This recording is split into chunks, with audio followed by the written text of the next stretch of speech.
اوعى في يوم من الايام يا ولد حد يقول لك ميعاد الرحله بتاعتك وتطلع، حد يقول لك احنا طالعين النهارده شرم الشيخ او طالعين الغردقه او طالعين مطروح، وتصدقوا لازم تطلع الرحله مكان موثوق منه، يعني حد تكون انت ضامنه.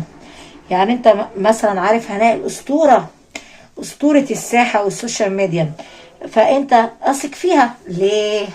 لان انت جربت هناء الاسطوره، جربتها مره قبل كده. اسمع قصه العامه دي عمرها ما اعرف، بس ساعات الناس لما بتكبر مخها بيطلع منه. العامة عمرها 53 سنة. العامة نحسة عمرها 53 سنة. كنا بنقول لها يا عمة، فابنها جاي ليه الجو حرر في مصر معايا. الجو ابتدى يحرر بعد شم النسيم، الناس بتبتدي بيبقى في تحديد بين الخريف، بين الصيف والشتاء، يعني خلاص لازم يا باشا نطلع الصيفي. اسمع قصة العمة، ابنها طب عليها لقاها محضرة الشنطة. رايحة فين يا ماما؟ قالت له اسكت يا ابني، انا طالعة رحلة. قال لها بجد يا امه؟ قالت له بجد. رايحة فين يا امه؟ قالت له اسكت، انا طالعة دهب. قال لها دهب حتة واحدة يا امه؟ طب يا ترى دهب طلعها بكام؟ قالت له اسكت يا جاموسة اسكت، ده باين الناس اتجننت. انا طالعة دهب يا حبيبي. السلام عليكم ورحمة الله وبركاته. وحشتوني وبتوحشوني الناس اللي بتحب برنسيسة العالم العربي. تنزل يا باشا تحط لي لايك وكومنت حلو كده. طبعا النهارده الجمعة، فجمعة مباركة عليكم وعلى أمة محمد. أنا مش عارفة ده نايم لي كده ليه. فجمعة مباركة عليكم وعلى أمة محمد، ما تستغربوش معلقة الأندومي. فجمعة مباركة عليكم وعلى أمة محمد. اهري يا برنسيسة وربنا وحشتوني. بصوا صاحبي اللي نايم ده، مش هتشوفوه صح؟ لازم رايح وانا اشتغل، راح نام ليه؟ ليزا بصوا لكم ازاي. قومي يا ليزا، انا هقف عندك. قومي تعالي اطلعي بره ليزا، حرام عليكي، انا هقف ازاي على الحوض؟ تعالي بره، اطلعي بره، يلا اطلعي على السطح. يلا ليزا، مش عارفه اشتغل منك يا ليزا، يا ليزة قلبي. اشتغل ازاي يا ليزة قلبي؟ فيلا يا باشا انزل حط البرنسيسة لايك، كومنت حلو كده، سبسكرايب. ليه بقى؟ لان امشي بقى يا ولد، قومي بقى اطلع على السطح برضو. طب قومي دلوقتي، قومي. مش عايزه تقوم، هتفضل واقفه كده. المهم يا باشا انزل حط لي لايك، كومنت حلو كده. حاسه ان احنا تخنا، عايزين ننزل التخن ده. هننزله ازاي؟ ما نكترش حليب. انا خدت ربع كوبايه حليب بس. ليه يا هناء؟ عشان ننزل وزننا. وبعدين خدت هنا شويه حليب صغيرين والباقي ميه، فتلاقي لونه بقى لونه بني. ليه؟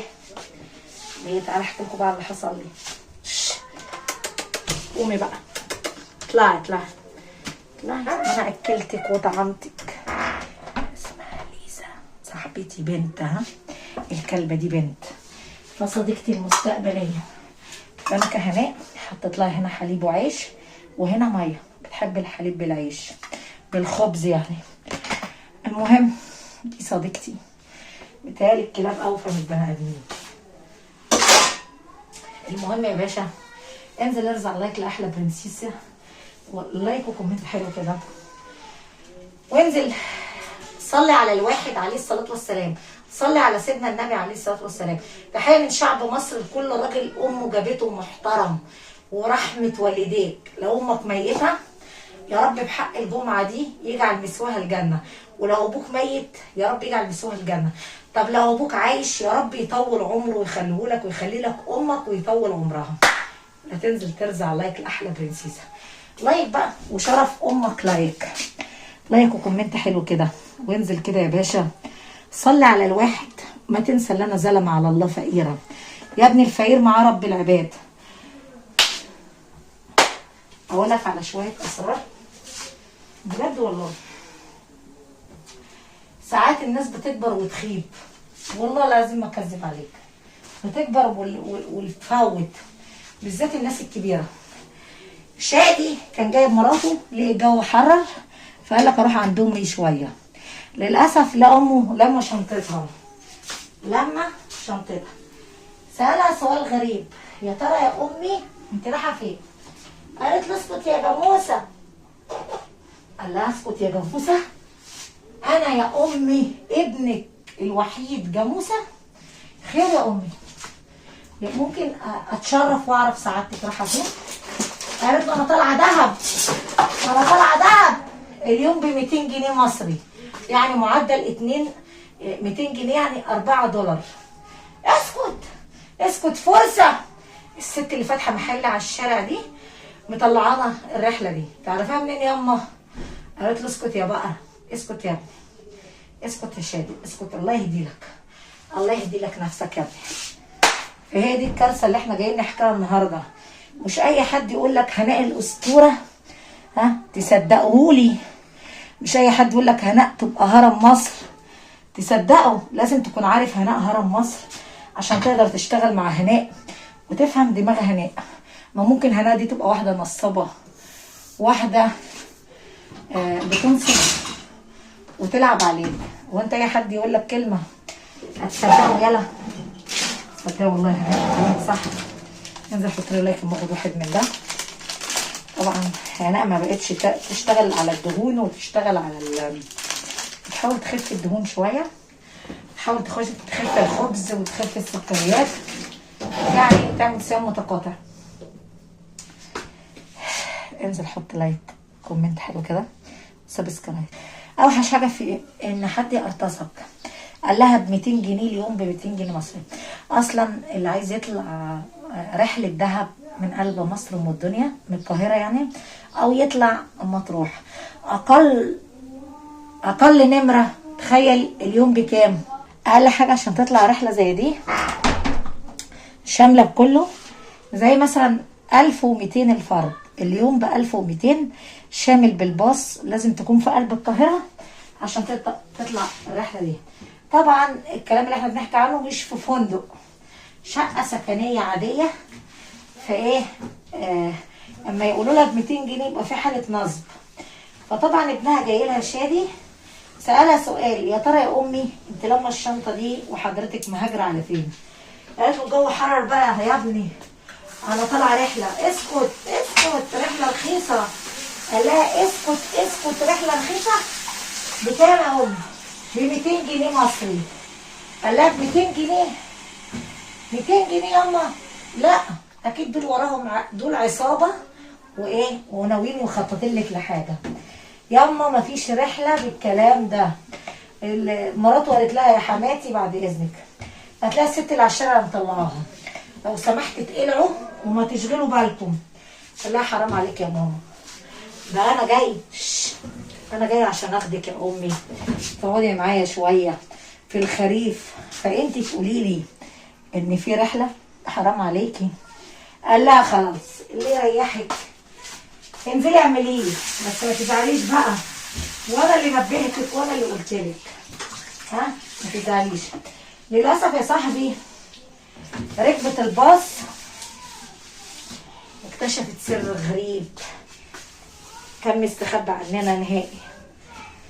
طبعا لما ركبت الباص فضل يلف شويه والاخر رماها اول طريق الصحراوي هو رماها يا صاحبي، رماها وتخلى عنها ورمى كل الناس. كانوا لامين يجي 20 نفر بنفس النصبه اللي احنا بنحكي فيها. للاسف الست فضلت تعيط ومش عارفه ترجع لانها ست كبيره. عيب تستقلوا بالناس. لموا الناس الحريم الكبارات في السن اللي مش عارفين حاجه للاسف. عرفت بقى المشكله فين؟ المشكله في قله الضمير واللي هيمشي وراهم. الانسان العاقل مش هيصدق ان دي ب$4. المهم يا صاحبي وضحكوا عليها لها 3 ايام. طيب دفعت ال 600 جنيه اليوم ب $200، اللي هم اليوم ب 200 جنيه $4. طبعا الكلام ما دخلش على ابنها، حاول يمنعها. قالت له ما تتدخل في اللي مالك فيه، ها اتقلع يلا اتقلع. فسكت الولد يا عيني شادي. قال لها خلاص يا ماما. بالمناسبة شادي عنده 25 سنة، يعني مش عيل صغير ولا حاجة، ده متجوز وعاقل، وعقله يوزن بلد. المهم يا عيني فضلت تعيط في طريق الصحراوي لحد ما قابلها راجل محترم. قالت له بوس ايدك يا ابني. قال لها نعم. قال لها انت بيتك فين يا حاج؟ قالت له في الليبيني هرم.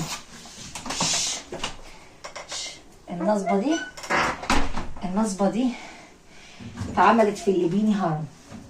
ارجوك يا ابني خدني وديني يا حبيبي. طب فين رقم الجوال؟ قالت له لا انا نسيت الجوال يا حبيبي. بطاقتي هي. طلعت الهوية بتاعتها وقالت له عشان خاطر ربنا يا ابني، عشان خاطر يا ابني وديني لحد بيتي. انا ما معايا فلوس كمان. نصبوا عليا وخدوا الفلوس اللي في الشنطة، ما سابوليش الا الهوية بتاعتي. عشان خاطر يا حبيبي. خدها وصلها فطلعت البيت واتصلت بابنها قالت له الحقني. فضلت تصوت وتعيط انا اتنصب عليا. ابنها قال لها تستاهلي، انا قلت لك مفيش حاجه بالسعر ده، انا كنت هوديكي مطروح، هوديكي شرم يا امي. عشان خاطر يا ماما، افرض قتلوكي ولا عملوا حاجه فيكي، انا بحبك يا ماما وماليش حد غيرك. قال لها انت كل بلوه. واحد فاكره في الصيف اللي فات واحد قبلك قال لك انا عايزه ابيع اسوره ذهب، هاتي 10000 جنيه مصري، هي تعمل 50000 جنيه، وحضرتك صدقتيه وقال لك انا من الحته الفلانيه وخسرنا ال 10000 وطلعت فالصو يا امي. ها اما انت على نياتك اسكتي. اي حد يقول لك حاجه يا امي كده تنزلي تصدقيها، حرام عليكي بقى. تعبتيني معاكي، انا زهقت من عيشتي يا شيخه. الضرب في الميت يا امي حرام، حرام ياما بقى. انا خلاص انا زهقت من حياتي ومن عيشتي، انت السبب في اللي انا فيه. وخسرنا ال 10000 جنيه الراجل خدهم مكتت. في حاجه تانية عايزاها؟ نفسك في اشياء تانية؟ قالت له لا سامحني يا ابني، حقك على راسي يا ابني. قال لها يا ابني مش افرض ده خدك وعمل فيكي حاجه، قتلوكي، عملت فيكي اي اشياء، انا كنت هعمل ايه يا امه؟ انا ماليه غيرك يا امي، رضاكي عليا نعمه. قالت له ربنا يطول عمرك يا ابني، سامحني يا ابني، سامحني يا ابني، انا من قلب مصر. وبسيته وقال لها مش اي حد ياما يقول لك حاجه تنزلي تصدقيها لي، مش اي حد يقول لك نصبه تصدقيها. انا بقى نازله اعمل دعوه للناس الحلوه اللي بيتفرجوا على هناء الاسطوره، اللي موافق على هناء الاسطوره، اللي موافق على كلام الاسطوره هناء هينزل يكتب لي دلوقتي حالا. انا مطلعه رحله لمطروح، لو اي حد هينزل مصر، اي حد هينزل مصر انا كده كده مطلعه رحله. مش اي حد يقول لك انا طالع شرم او الغردقه او مطروح او دهب تصدقوا. دي بتبقى نصبه كبيره، لازم حد تبقى موثوق منه. انا عن نفسي هلم واحده هيطلع فيها ناس مصريين كتير، ناس من بلدي ام الدنيا. انزل بس حط لي لايك عشان جاي اقول لك على معلومات خطيره. ونسيت اقول لك انا بحكي لك قصه واقع حياه الدنيا في مصر، يعني بيبقى فيه حاجات اسريه، في حاجات نصب، فبديك بلفت نظرك. مش اي حد يقول لك حاجه، مش اي حد تحول له الاموال بتاعتك، فاهم؟ المهم بقى قالت له حقك عليا يا ابني، انا ما كنت اقصد، بس كنت مفكراها حاجه رخيصه. قال لها ياما ما انت تخافي من الرخيص ده، الرخيص ملوش طلب يا عرب، بس الرخيص ده بيبقى وهم وكذب. الحاجه الرخيصه هي اللي نصبه يا ابني. تخافي من الحاجه وتشتريش الحاجه الرخيصه، وما تاخديش الحاجه اللي فيها عروض والكلام ده كله، بيبقى مفعولها كمان ضايع. وفي نفس الوقت بيبقى غلط. غلط ان انت تقل من نفسك وتدور على الرخيص. الرخيص ملوش طلب يا عرب. ها، اوعى تدور على الرخيص، لان الرخيص مش هيفيدك بحاجه. المهم يا باشا، قولي النهارده رايك ايه في القصه؟ نسيت اقول لك، انا هطلع في شهر 5 ان شاء الله، وطبعا انا عامله دعايه لكل الناس. ده هيبقى باص، اوكي، وزي نظام رحله كده. فهي دي اللي هعمل، هنطلع مطروح رحله، هتبقى زي الفرد ب 1200. بس 1200 ده يومي، توصلت لك على حسب بقى العالم دي هتطلع كام يوم. مش نصبه، ما هو الرخيص ملوش تمن يا عرب. اوعى تمشي ورا الرخيص، بعدين الرخيص يغرقك. انا النهارده جاي احكي لك قصه حقيقيه. اوعى ذاتك بالايام تمشي ورا العروض، ورا الكذب اللي على الشاشه، او اي حد يعمل لك عرض تصدقه. ما تصدقش الا حد يكون انت واثق فيه، عارفه، ليه سمعه، ليه كيان. عرفت؟ انا كده كده هعمل رحله في 5 بعد الامتحان ان شاء الله، لما ناخد العطله. فلو عجبتك النهارده قصه هناء الاسطوره، ما تنسى تحط لايك وكومنت حلو كده، وسبسكرايب عشان عندي شغل في الحمام.